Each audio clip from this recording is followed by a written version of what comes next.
مسلسل اللہ کا ذکر کرتے رہے۔ بس جیسے ہی 19 کا دن ختم ہوا، 20 رمضان کی رات آئی، آپ فرمانے لگے کہ اب میرے حجرے میں کوئی بھی نہ آئے، کیونکہ پوری دنیا کے جنات و فرشتے مجھ سے ملنے آ رہے ہیں۔ اور پھر جیسے ہی 20 رمضان کا سورج طلوع ہوا تو آپ امام حسن سے فرمانے لگے، اے حسن، جاؤ میرے تمام چاہنے والوں سے کہو کہ اپنے امام کا آخری دیدار کر لیں۔ آپ کے عقیدت مند قطار بنا کے جیسے ہی آپ کی زیارت کے لیے گھر میں داخل ہوئے تو دیکھا کہ زہر پھیلنے کی وجہ سے آپ کا چہرہ پورا زرد ہو چکا ہے۔ سب چیخ کے رونے لگے۔ امام علی علیہ السلام فرمانے لگے، پوچھو جو پوچھنا چاہتے ہو، کیونکہ میں علی زمین کے رستوں سے زیادہ آسمانوں کے رستے جانتا ہوں۔ پوچھ لو، جب تم مجھے اپنی آنکھوں سے نہیں دیکھو گے تو پچھتاؤ گے کہ کاش کچھ اور پوچھ لیتے۔ کسی عقیدت مند نے سوال کیا، کسی نے جواب لیا، کوئی زیارت کرتا رہا۔ بس جیسے ہی عقیدت مند جانے لگے، امام علی علیہ السلام نے فرمایا، حسن، میرے پورے خاندان کو میرے حجرے میں لے کے آؤ۔ امام علی علیہ السلام نے وصیتیں کی اور فرمایا، اب اس خاندان کا وارث میرا بڑا بیٹا حسن ہے، جو یہ کہے اسے ماننا۔ اور امام حسن سے فرمانے لگے، اے حسن، جتنا ہو سکے اپنی زبان و کردار سے محبت اور امن کا پیغام دیتے رہنا۔ اپنے نانا کی صلح حدیبیہ کو یاد رکھنا، کوشش کرنا کہ مسلمان کا دشمن نہ بنے اور تقوی سے دور نہ ہونا۔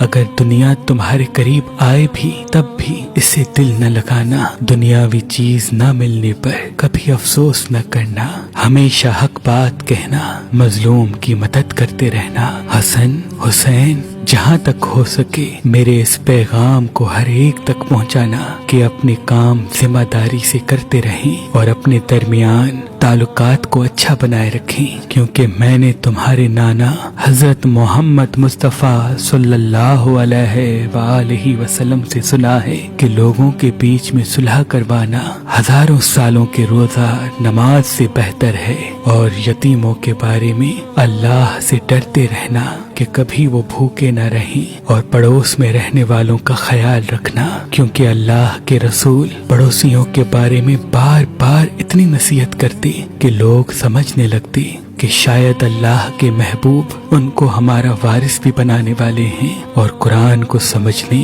اور اس پہ عمل کرنے میں دیر نہ کرنا۔ ایسا نہ ہو کہ دوسرے قرآن کو سمجھ کے تم پہ حکومت کرنے لگے۔ نماز کے بارے میں اللہ سے ڈرتے رہنا، کیونکہ وہ تمہارے دین کا ستون ہے، اور اللہ کے گھر کی حفاظت کرنا، کیونکہ وہ تمہاری پہچان ہے۔ اللہ سے ڈرو، اپنی جان، مال اور زبان کے بارے میں نہ کسی کا مال غصب کرو، نہ کسی کو ہاتھوں اور زبان سے تکلیف دو، ایک دوسرے کی مدد کرتے رہنا، اور خبردار سب مسلمان ایک دوسرے سے جڑ کے جینا، ورنہ تم پہ وہ لوگ مسلط ہو جائیں گے۔ اگر تم فریاد بھی کرو گے تب بھی تمہاری آواز سننے والا کوئی نہ رہے گا۔ اور سارے عبد المطلب کے بیٹوں کو خبردار کر دو کہ اگر اس ضرب سے میری شہادت ہو جائے تو میرے قاتل کو بھی صرف ایک ہی ضرب مارنا، اگر وہ بچ جائے تو اسے آزاد کر دینا، اگر وہ مر جائے تو اس کے جسم کی بے حرمتی نہ کرنا، اس کے جسم کے حصے نہ کاٹنا،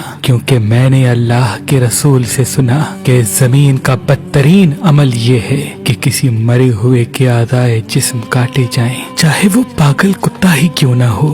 حسن، میرے جنازے میں کسی کو شریک نہ کرنا، پیچھے سے حسن و حسین تم اٹھانا، آگے سے جبرائیل و میکائیل اٹھائیں گے اور اس کو ایک اونٹنی پہ رکھ دینا، جہاں وہ اونٹنی رکے گی وہاں میری قبر بنی ہوئی ہوگی، اور میری قبر کا کسی انسان کو نہ بتانا، کیونکہ اللہ کے دین کے دشمن یہ چاہیں گے کہ میری قبر کھود کے میرے جسم کی بے حرمتی کرے۔ پھر آپ حضرت عباس کو دیکھ کے فرمانے لگے، اے عباس، تم کو میں نے کربلا کے لیے اللہ سے مانگا ہے، آج سے حسین تمہارا آقا ہے، ان کی غلام بن کے جینا۔ پھر امام حسین کو دیکھا اور رو کے فرمانے لگے، اے حسین، تیری شہادت کی خبر تیرے نانا نے تیری آمد کے وقت ہی سنا دی تھی۔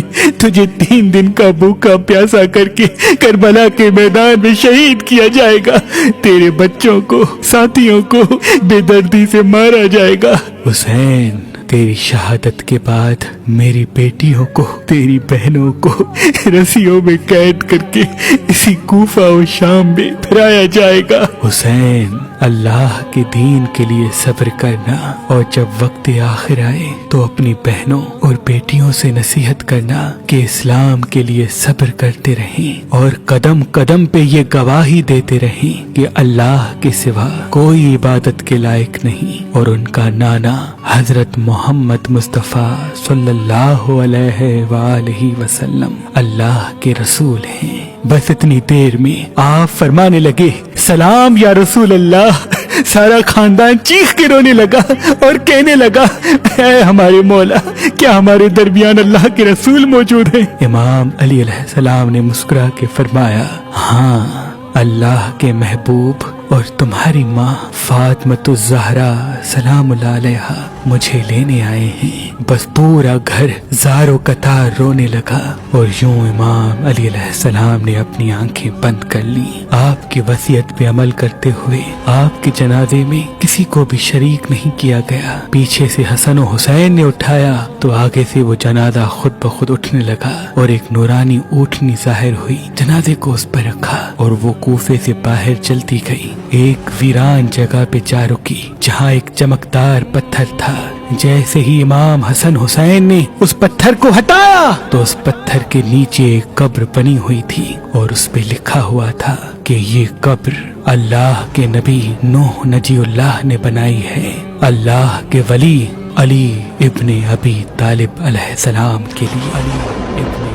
سلام ہو اللہ کے ولی امام علی علیہ السلام کی عظمت پر، سلام ہو شیر خدا نفس نبی مومنوں کے امیر